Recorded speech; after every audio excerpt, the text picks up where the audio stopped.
So I was going to talk about the Robocaster, this fabulous instrument. So this came about, I was saying, my last album, I didn't want to deal with foot pedals. The music was all composed. I had a few effects changes kind of like programmed in, so as I played the song, like distortion would kick on or whatever. I thought a lot about bringing a pedal around, because that's what guitar players do. And I did a lot of thinking about performance aesthetics as it relates to guitar pedals. And what I came up with is it's kind of unnatural. I think the genesis of the guitar pedal is similar to a lot of these things, which are like conventions, like musical conventions that stick around for no other reason than there was like a really convenient nature to them. Let me explain what I mean. So you've got all these people that play guitar. Guitars were hugely popular instruments in the 60s, right? Electric guitars started coming in. Rock and roll was super, super popular.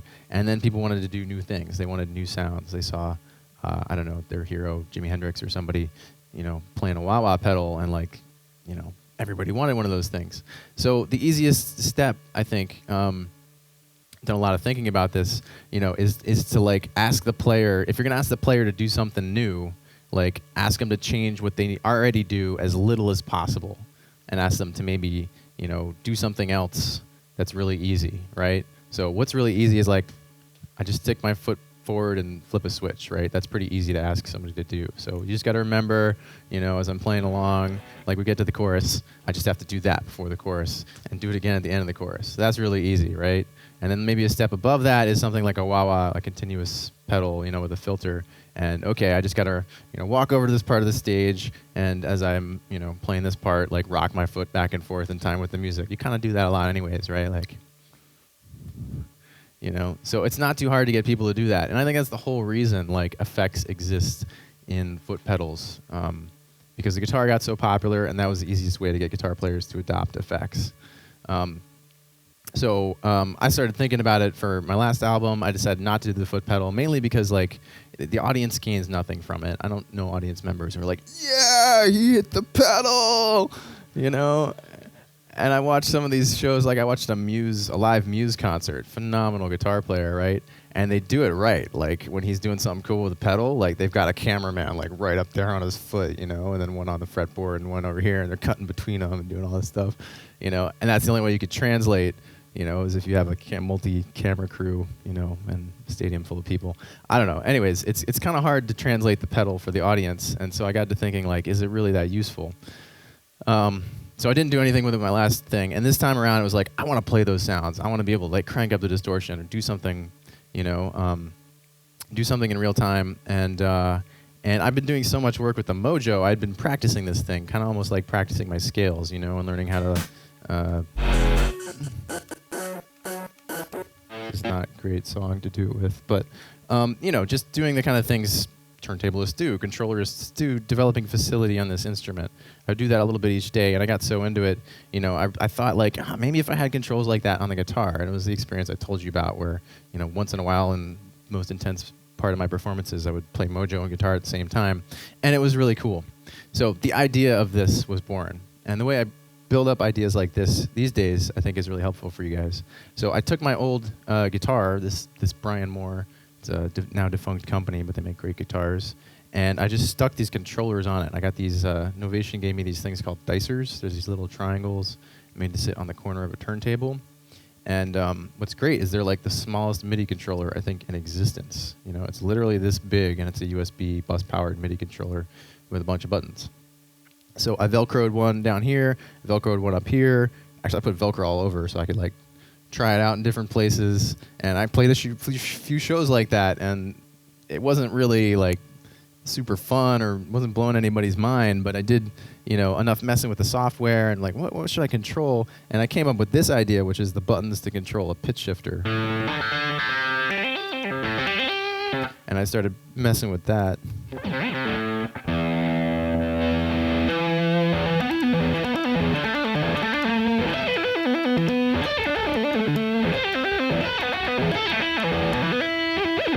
So that I was able to do with just that little dicer, and I was like, that's cool. I ain't never heard a guitar sound like that before. And that's kind of one of my, you know, my inner guitar player's like little, you know, wet dreams is like, I could come up with a new guitar sound that's so hard. There's so many other guitar players. They've done it all, you know. But Anyways, I was able to do that with the dicers, and I found that really exciting, enough so that when I really got into the meat of this and started developing this performance, I was like, yeah, I should do it. I should make a guitar, a controller guitar is kind of the category of instrument I'm calling this. So I made a prototype of this, and maybe I could dig up a picture, but would probably be easier is if you saw this video. Oh, maybe the video is not on this machine. Yeah, we'll just go to the Robocaster folder.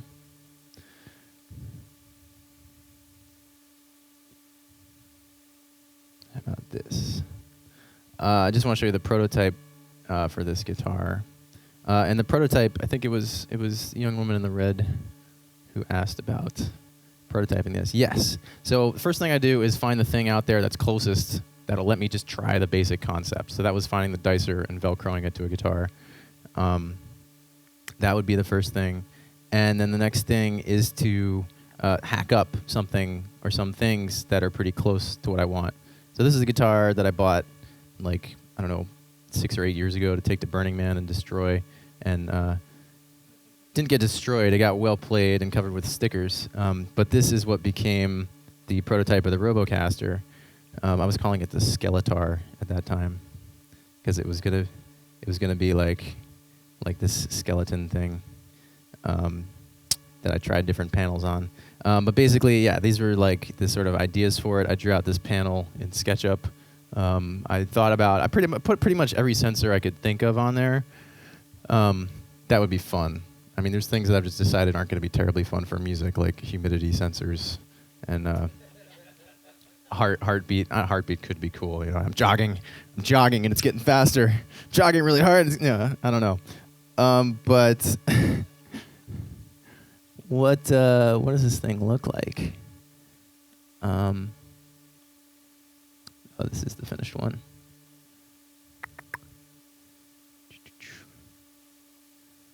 Jeez, I don't know if I have good photos of it. The one thing, you know.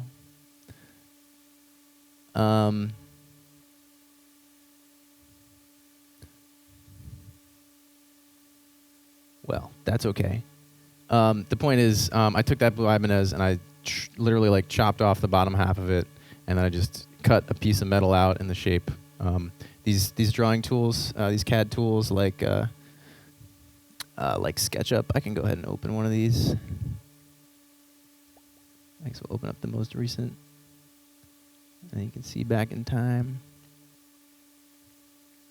Even if you don't have the tools that can like use these files and cut shapes out of them, these are really cool if you just learn the basics of these. I use Adobe Illustrator a little bit because you can do, you know, give me a line that's 2 inches long and give me a square that's however inches wide.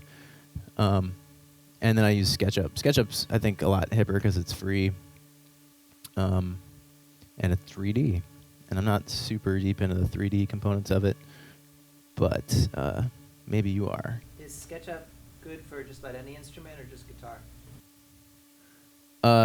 Absolutely anything. Most people use it to draw like houses and all the buildings you see in like Google Earth are all drawn in here. It's basically just a drawing program, but it's special because it works in 3D. So this also gives you an idea of like, people are like, how long did it take you to build that? And it's not so much like how long, it's like, what was the process like? Yeah, so this is going through different shapes for the thing. But basically I drew it in here, and then I printed out a piece of paper actually with this shape on it, and then cut that out of metal, and then made a controller, just carved all those holes out by hand with a little Dremel tool, and plopped all these buttons and faders and things that you see in here in there. And that was the prototype. And I used one of these do-it-yourself MIDI controller brains to wire it all up. And yeah, and so I played that. That's what I had on my tour last fall. And so I was kind of like working out the kinks in that instrument. There's a lot of back and forth with the software, figuring out what kinds of effects are cool to have on your guitar. Because some of it's kind of like, you know, everything's many of the sounds have been done before in guitar effects world. Like you've heard a wah-wah before, right? But what's fun here is like playing it with an accelerometer, you know, and also combining effects. Like this is, it's not just a wah, it's a wah and a distortion. So when it's clean, and then I kick in the wah, kicks in a little fuzz, which happens even when it's overdriven, but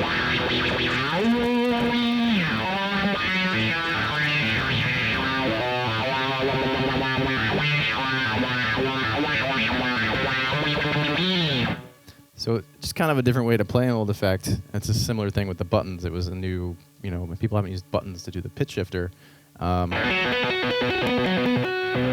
But you can come up with a whole lot just using those ideas, like a joystick on the pitch shifter. Similarly, it doesn't sound too different from what you can do with these guitar whammy pedals. Like you've been hearing that since the 90s.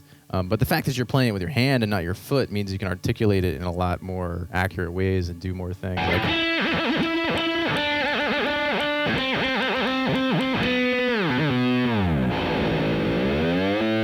you can get that kind of like whammy bar accuracy with it, and you can also hit all these different perfect intervals. So I made it like an octave and a fifth in that direction, and down a fourth, and down an octave. So you can be like,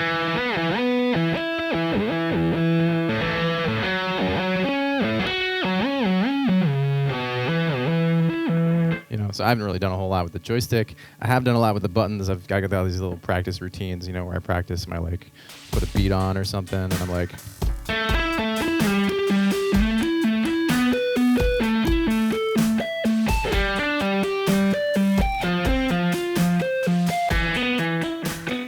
and I just do all these little things like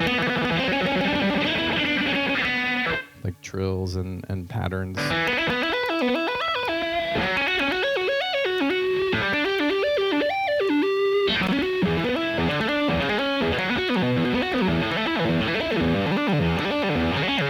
It's kind of like the stuff you do two-hand tapping, but you get this totally different flavor with the pitch shifter. So I've looked for as many of those things as I could find, and that was in the process of working with the prototype. I use this plugin, Guitar Rig. This always freaks out Guitar Rig. Our CPU's getting up there too. I think that if we stop and start ScreenFlow, it'll fix our CPU woes.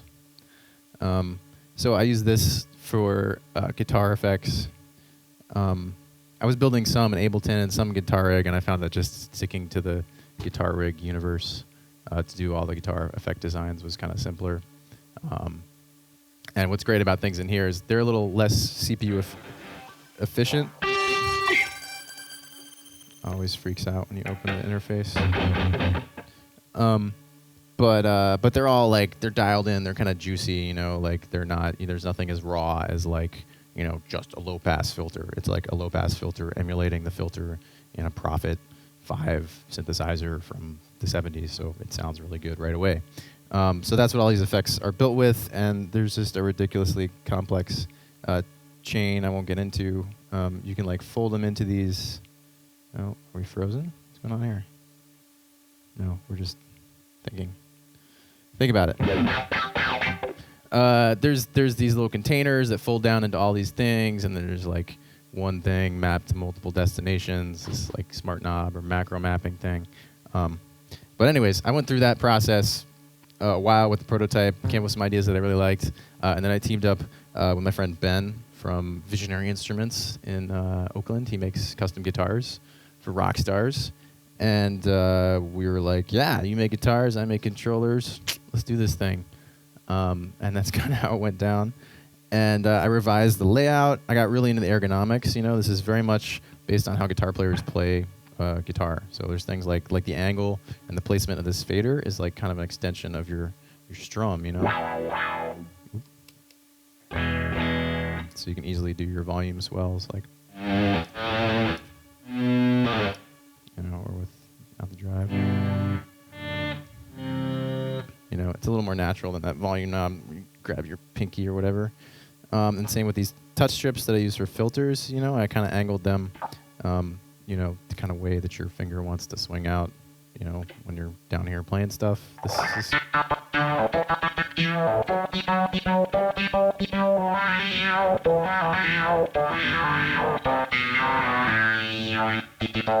so that's kind of a natural thing, and that same shape I kind of copied over here, so you can do the same thing there. So yeah, it's a lot about ergonomics and where your hand would naturally fall, and also the grouping of the controls. Like you can put stuff up here too, but I've found like just having it all kind of like in one centralized area makes a lot of sense. And some things that didn't make it in, I had like an infrared sensor, you know, like your D-beam or whatever you call it, and that was cool until you like walk up to play the MOJO, and then suddenly whatever effect is turned on, because it doesn't care if it's your hand or table or, you know, your head when you're doing this. So the IR sensor got the boot, but the accelerometers made it in, so we use those to just kind of do rotation. So there's one that works on this, one on that axis, and one on this axis.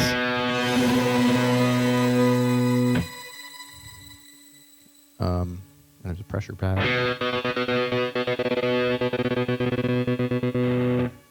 And touch strips and faders and knobs and these guitar style switches.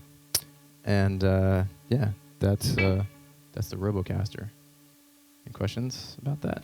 How's it being driven to the software? Oh yeah. The question was, how's it being driven to the software? Just in case it's not clear, because I always forget to explain this.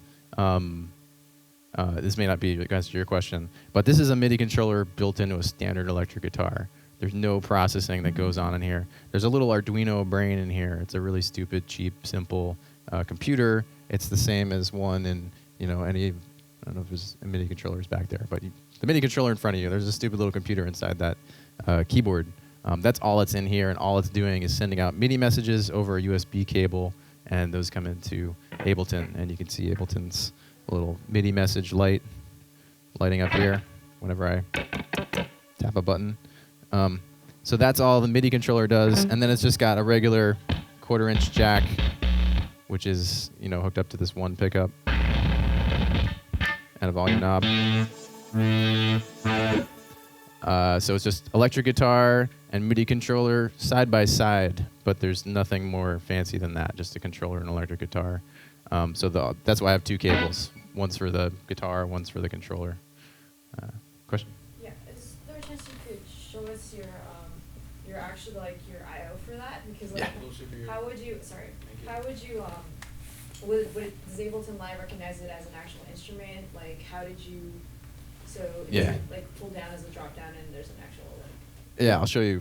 So in the MIDI preferences, it shows up as Arduino. It's an Arduino-based MIDI controller. So it's just set to on here. And this is for the MIDI. And so that means I can MIDI map anything just based on Ableton's regular mapping system. And the audio is just coming in as audio to this track, GT Live. This is the track I'm using. And it's set to external input number 1. So you can see there, that's the guitar signal.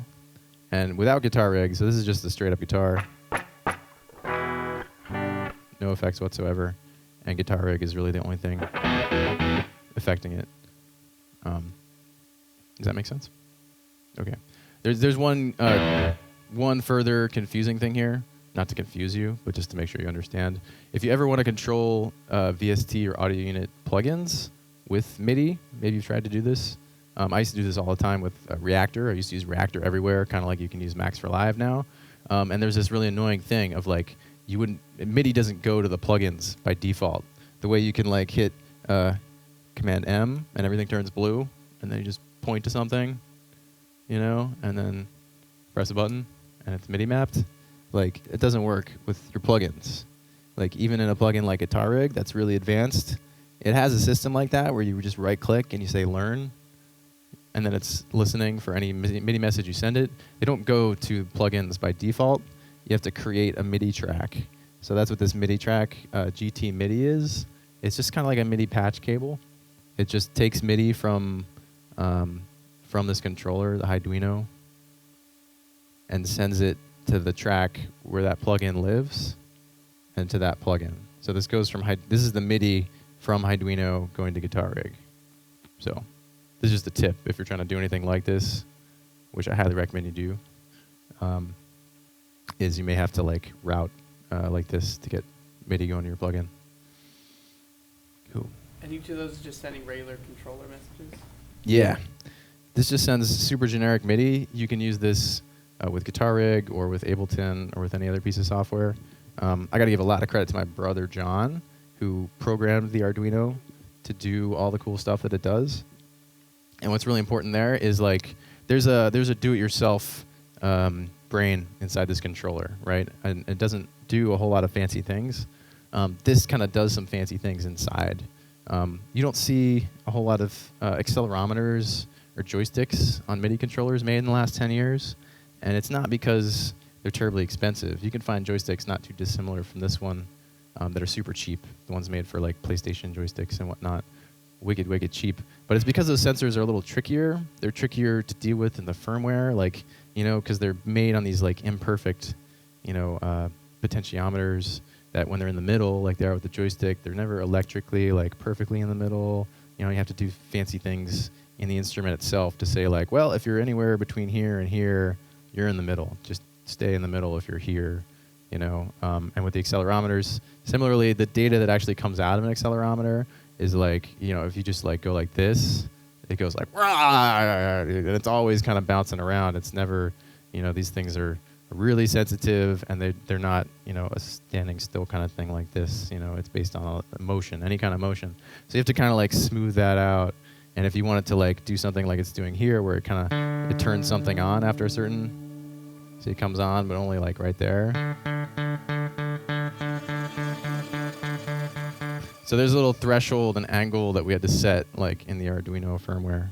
So anyways, that's just giving credit to my brother for doing that programming. It's many hours of Arduino programming. And that's one of the things that's coolest about this is I didn't have to like, you know, make concessions. You know, I didn't have to make a whole lot of concessions with this, but in the prototype of this, like I had drum pads on it, and I couldn't do drum pads with the do-it-yourself MIDI kit.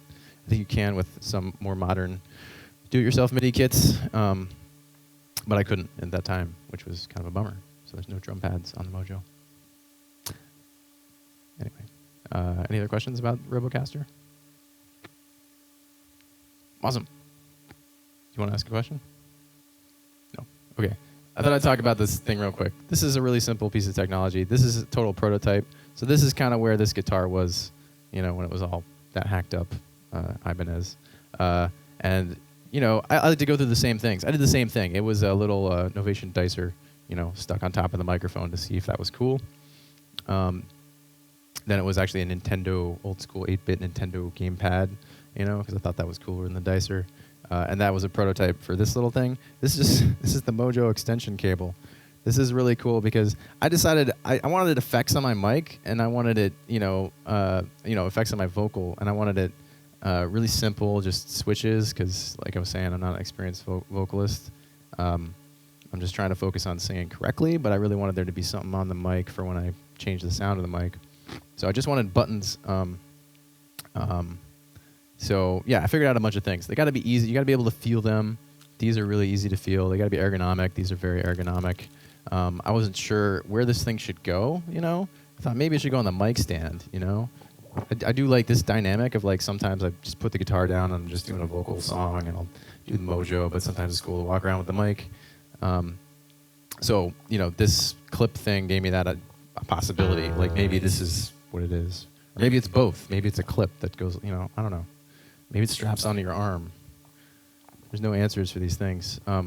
But there's my solutions, which is it should go on the mic. So the next version of this, it's going to be like buttons on the mic, and I can just pick up the mic and rock the mic, or I can put the mic down, and that's going to be cool. But I love the buttons. All I need is buttons on my mic.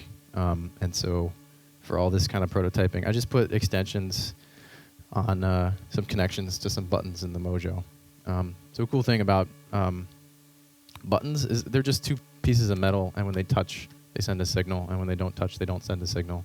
So it's totally cool to just take those two pieces of metal and attach them to long wires and attach them to two pieces of metal far away, and you've basically just got a button with two long wires on it. So that's all it is like wires to buttons. Question? Oh, should we wait for the mic?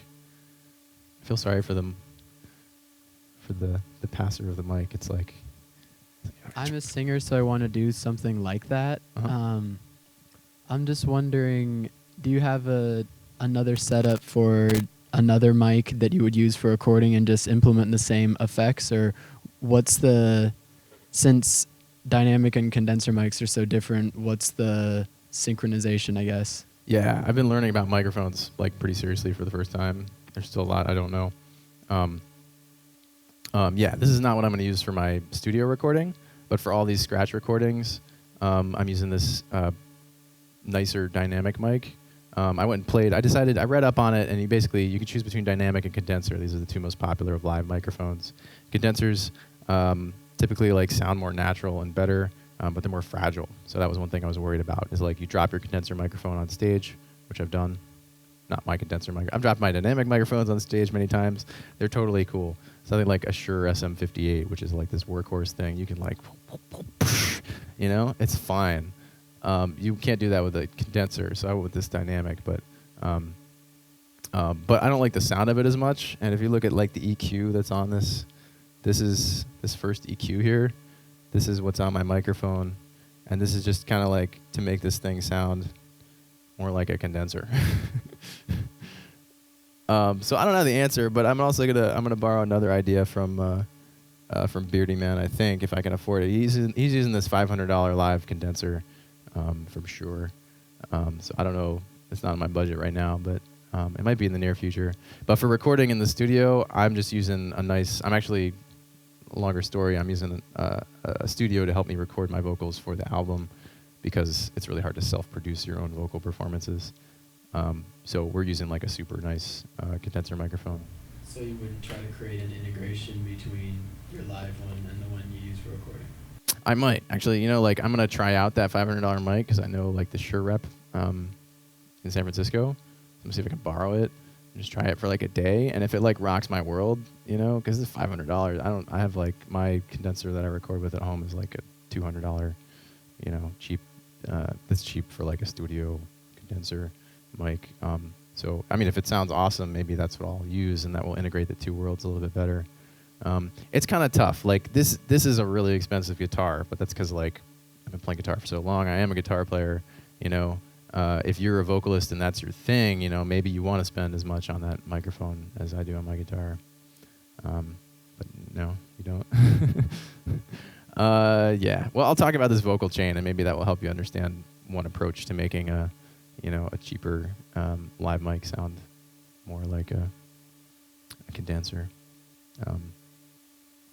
Yeah, so the vocal effects. I haven't gotten super developed with my vocal effects, but I learned I chose a few things that are kind of intuitive and easy to play. So there's a whole note echo, which is really... I know you've been drinking by the way that you buy. I like to catch these little words, and so the quarter note echo is cool for that. There's a big giant reverb, which is cool. You can just be like, or like, I just use it like sometimes I'll catch a breath that'll be like, yeah, or you can wash out the end of a song like.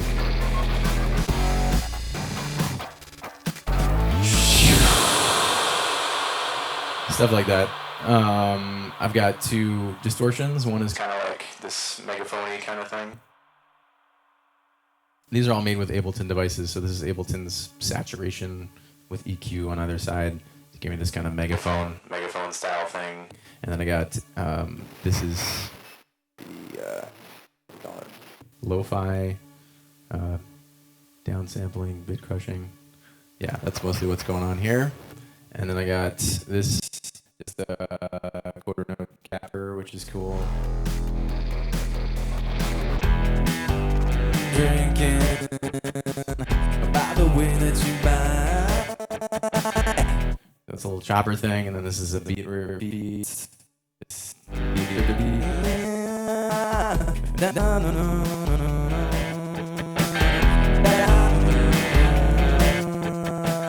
So it's kind of just playing with the different kind of stuttering, editing kind of things I was doing with the guitar, but being able to do that live. And it's cool because I come up with the ideas that I would come up with in production, kind of in this performative phase, and sometimes they become intrinsic to the song. I don't know if there's great examples in this song. But the one effect I do use the most is the harmony. So I got this harmonizer plugin. Oh, I'm getting used to speaking in that mic again. The one thing I'll show you here on the Vox Live track is this rack here, which has this really awesome. It's basically like auto-tuned harmonies. So it lets you create up to 4 copies of your voice with harmonies. Let's go to a different song. I'm getting kind of sick of this song.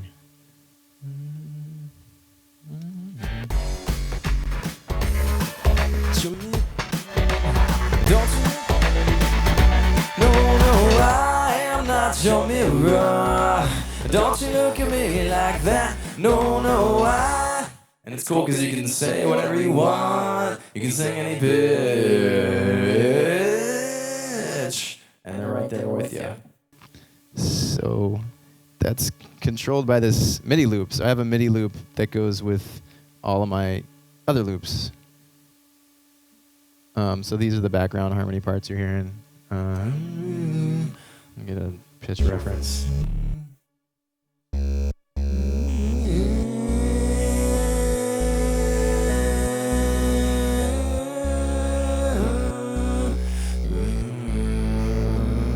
So I think that's really cool. I use that all the time just to kind of augment choruses. And that's after actually a long search of like, what are my vocal effects going to be? What are they going to be? And this being the one that I use the most, because vocal harmonies, I think, it's one of the coolest sounds ever. That was what made so many bands like the Beatles, awesome, was just these killer layered vocal harmonies. And it's a way that like a voice suddenly becomes this incredibly musical, expressive thing. And so I tried pre-recording. I had like a vocal backup track, for a while. And then I was like, every time I'd change a lyric or something, oh man, I gotta go back and record my background vocals. So this was kind of the perfect solution, and sticking with that kind of like, just go with the flow as far as the digital technologies. Like these don't sound organic at all. I can turn on a scratch vocal clip I've pre-recorded here. And we'll mute the dry signal. I am not your mirror. Don't you look at me like that. No, I am not. So it sounds totally like artificial and robotic, but I mean, I'm okay with that. And I kind of enjoy the sound. And I've come into like using it in a lot of cool ways. Like I do an a cappella song. Where is it? This one. Where I just sing all this, but it's based on using all these. You can start to use your voice kind of like an instrument, just be like.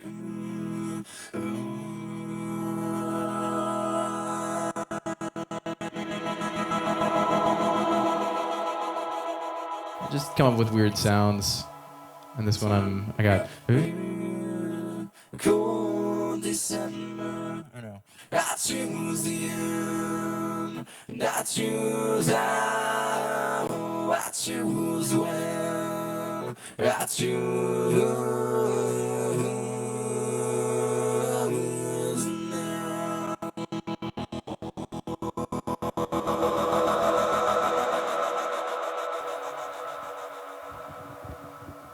So that's the harmony thing.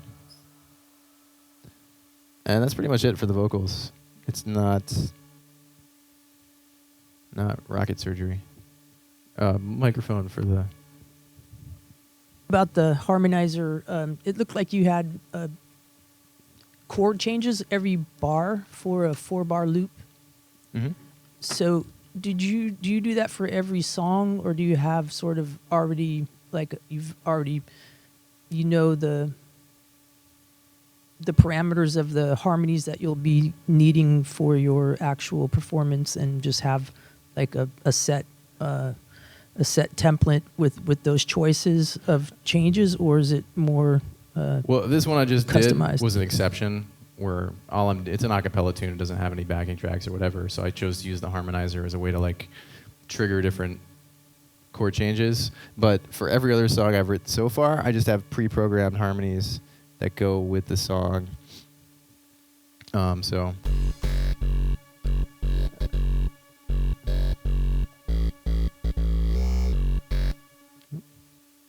Won't say hi when you say. Just gonna play the sections of the song. Turn on harmony. Won't say hi when you say no. I won't say stop when you say slow. I won't say I do if I don't know. I won't say shit cause I got to show. I am not your mirror. Don't you look at me like that. No, I've seen those eyes. So I got a different loop, and it's basically another part. So it's not really 4 tracks, I admit. And it's kind of like a vocoder, the way it's. It sounds like a vocoder. What it's doing is it's creating a copy of my voice, and it's forcing it, no matter what pitch I'm singing, to sing specifically that MIDI note. So it's a copy, but it's auto-tuned and forced to a different pitch. It winds up sounding a lot like a vocoder because it's so synthetic. And I've kind of set it also to sound pretty synthetic. I didn't want to kind of pass it off as like being a true vocal.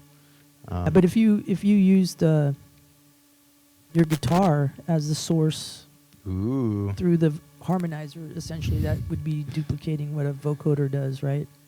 More or less. Like I look for other artists who do this kind of stuff, and Imogen Heap has done a lot. I mean, she's got this one song that a lot of people have heard where she's playing Hide and seek, yeah. Yeah, and she's doing that just like that. Like she's playing a device that does exactly this. It's a TC. Yeah, Helicon I do it with hardware guitar. thing. You do I it use with guitar. yeah, which you can play a chord and it's the same thing. It's a lot of guitarists use it, playing notes that are in line with the melody that they're singing. Yeah. But I've learned that just playing a chord behind singing, it produces this harmonizing effect. Yeah.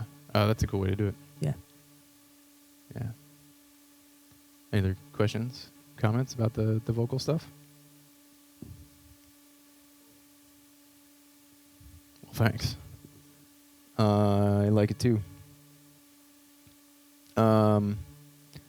Awesome. Well, we talked about pretty much all the stuff that's going on here. Somebody asked about this. This is a cool little Max for Live patch that this guy, Ryan Challenor, who is Awbees on Twitter, helped me create. And I've been working on this for the longest time. It's kind of funny, but this is like, it's like been an odyssey. Like ever since I started doing original music, I wanted to be able to like pick all my songs, right? Like it's basically what you do with a set list if you're in a band. Or you're a solo performer, is you usually make a little written plan of like what you're going to do, and you kind of stick to that, but inevitably you kind of change it a little bit. So it's really nice to have something like a set list where you have a list of songs to pick from, and you can kind of go through it as you planned, or like, oh, there's an encore, or like, oh, they're kicking me off stage early, I want to play my best song now. Having that flexibility, and I worked really hard to kind of build that into the MOJO. So I had like, for a while, I had like knobs, like with all the names of the songs written around the knob, and then I made a max patch so I could pick songs from a knob. And I had a giant touch strip on the back here because I needed more space. And, I was trying different sensors. And I thought, like, I'm kind of into, like, don't keep the laptop out of the picture. Like, anytime you deal with the computer, like, that's bad. That's no. That's, like, going to the aesthetic that somebody mentioned they didn't like before. But then I saw, like, a friend doing that with an iPad. He had an iPad just to, like, pick songs. I don't know how he was doing it, but he had basically this kind of interface on an iPad. And I was like, oh, that's what you need a display for. Like, if you're looking through a big list of things, like, there's nothing better than a huge freaking display. And if your computer happens to have one like mine does, why not use it?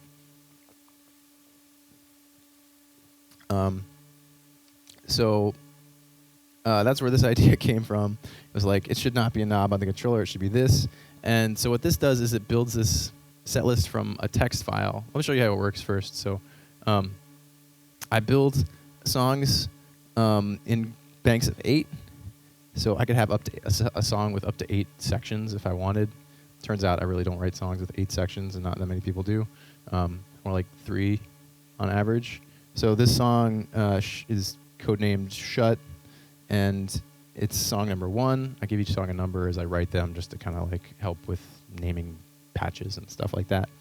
And it's got a verse, a chorus, and a bridge. And if I click on this button, Shut, and click these 8 buttons here correspond to the 8 scenes, it'll play the first section of Shut. Turn up some volume. Second section. So it's just triggering scenes in Ableton. So there's nothing fancy going on here other than scene management. But what's cool is that I have like I don't know, 20 songs in here. So that's like 100 and it's like close to like 200 scenes, I think. So I've done it before where I kind of scroll around with a knob. I think I even have a knob. One of these, I can scroll from like the beginning to the top, or you could have like a encoder that helps you with that, and all that scrolling just sucks. Anyways, this is awesome because I can go, and so all I have on the MOJO is like go to the next song, and you can see it's one of the buttons on the top there, next, turning green, and previous. So I just have previous song and next song, and then I have 4 buttons for the first 4 sections. So we'll go back to that song, Shut. First section, second section, third section, and a stop button. So that's my right hand is like song, next song, last song, 4 sections, and a stop button. And this is great. This is so cool. I'm just totally into this. And the other thing that's cool about this is it's like, how do you build the set list? How do you organize these things? Like, there's got to be a way for you to like move these buttons around or whatever. And what Ryan did, I think, is really smart. It's not super pretty, but it basically works on text files. So I have a folder full of set lists, right? And they're just text files. Let me load one that's like, I think I have one that's very different. Pyramind? No, that's not very different. Example. This one's different. Yes. Okay, so shorter, fewer songs. So I'll just show you what's in that text file so you can see it. But the text file is what I really edit when I'm like thinking about what am I going to play at this next thing. Set lists, example.txt. So you basically just give it the name of a song. These are to make the colorful buttons. You don't have to mess with these if you don't want. But those are red, green, blue values. It's kind of nice to give it a unique color. And that's the scene that it starts on. So Ableton scene number 81. So this is kind of annoying to like give it an original color and figure out which scene it's on. But you do that once, and then you're done. And then your whole process of building a new set, like, is just copying and pasting and moving things around. Like, oh, we don't want to play plastic here. We want to put plastic at the end. It's just cutting and pasting. And then it builds lists based on that. Are the values separated by tab? Just spaces. Yeah, and I'm going to upload this in like a month to maxforlive.com. So you can use this too. If you play music, anything like this format, I think this is really useful. Any questions about that?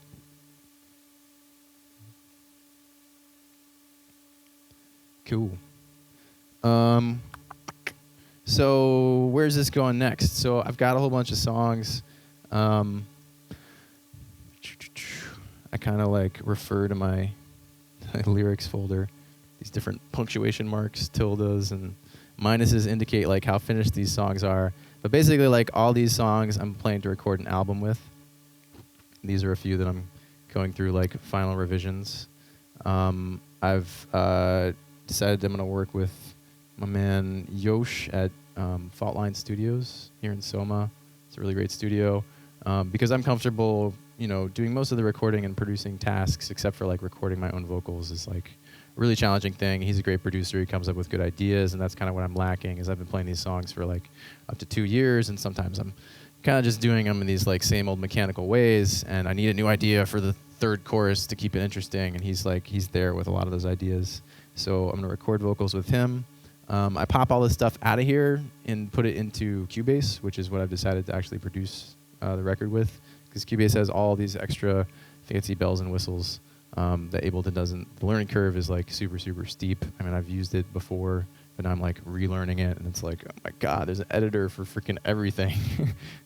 But, that's kind of what I want, is they have like, the monophonic audio editor, and it's kind of like auto-tune on, but it's amazing, and you can see multiple audio tracks at the same time and like straighten. It's just like they've just gone to all the microscopic tasks you might ever want to do with audio or MIDI and made like these really elegant tools for editing them. Same as Logic or Pro Tools or Performer or whatever. So I'm gonna do this recording of all this music and then get meticulous with everything I do and get freaky with all the effects and add all kinds of stuff I couldn't do with this rig.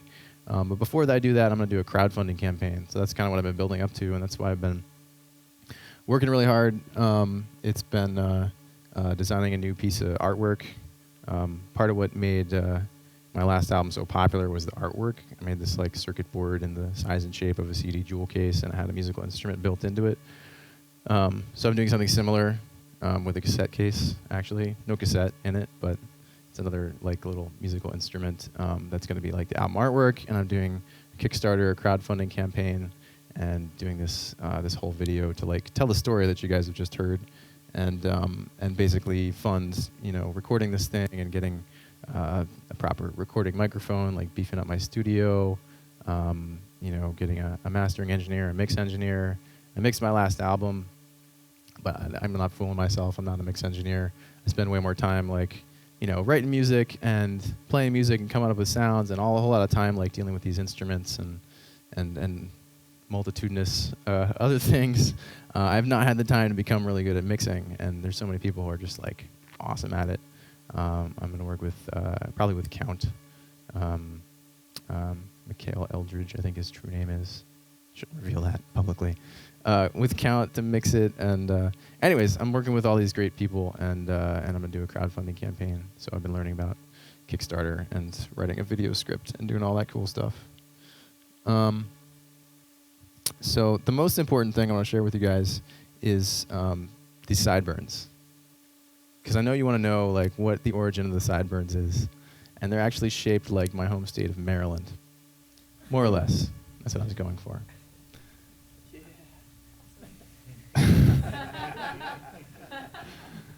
Not really, but we are getting towards the end of our talk and our time together. It's not just a talk. And there are some other things I could touch on, but I want to make sure there's time for question and answer. But let me touch on a few things real quick. I just want to mention this awesome project to build these instruments I call jam boxes. Anybody not know what a jam box is? Everyone knows what a jam box is? Someone doesn't know what a jam box is. I won't put you through this whole video, but I'll just show you a moment of it.